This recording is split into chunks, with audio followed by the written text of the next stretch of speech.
Good evening. I'm Mark Ivy. Welcome to Kernels from the Cornfield. No husk, no hulls, no shucks.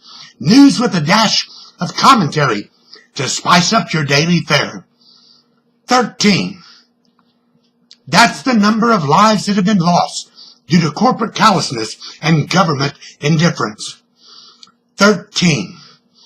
One question not answered today when GM CEO Mary Barra testified before a congressional committee was the value that is placed on a human life.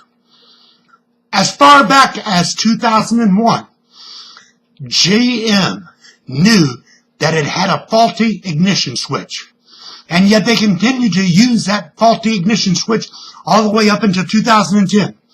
In 2004, it came to light again, and in 2006, slight changes were made. In 2007, the government investigated, and it went nowhere. And again in 2010, and again, nowhere. This was so egregious, knowing that this was a faulty piece of equipment, and GM continued to use it from 2001 until 2010. Even more disgusting is that the government did not order a recall or investigate any further on two separate occasions. This is the company that the American people bailed out and kept afloat. Yet 13 people have lost their lives. Turning now to another situation from back in 1985. That's when John Pollard was sentenced to life for spying for Israel and passing on government secrets, even though it was to an ally. And now today we learn that there is a scheme about to release John Pollard to the Israelis who have long asked for his release in hopes of getting the Israelis back to the table to discuss peace with the Palestinians. Kerry went into this with a lot of optimism. That's Secretary of State John Kerry a few weeks ago, thinking that he had finally hit on a way to solve what has been going on for thousands of years, a family feud between Israel and the Palestinians. And now he is hoping to jumpstart those talks by releasing a known spy, or one that has been convicted, and it was found that he did more devastation to U.S. security than anyone previously. Something to think about.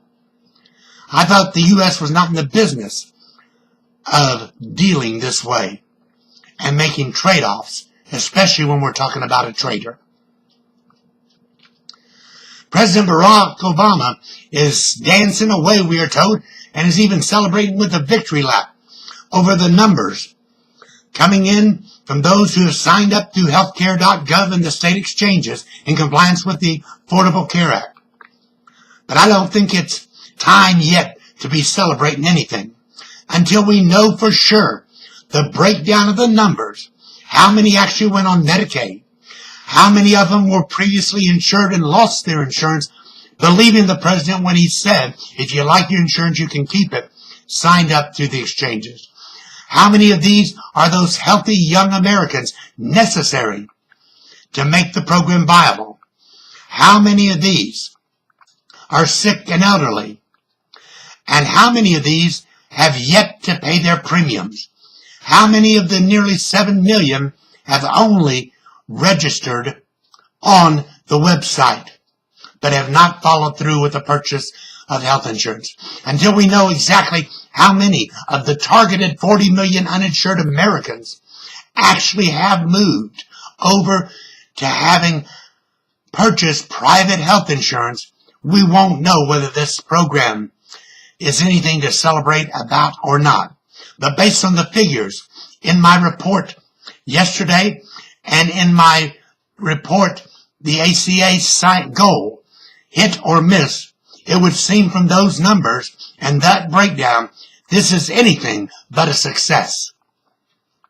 Malaysia, Flight 370, with what seems to be non-stop coverage by CNN, and hours and hours and hours of experts investigators, and specialists.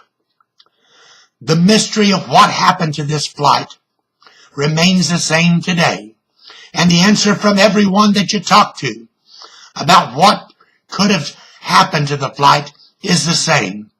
I don't know.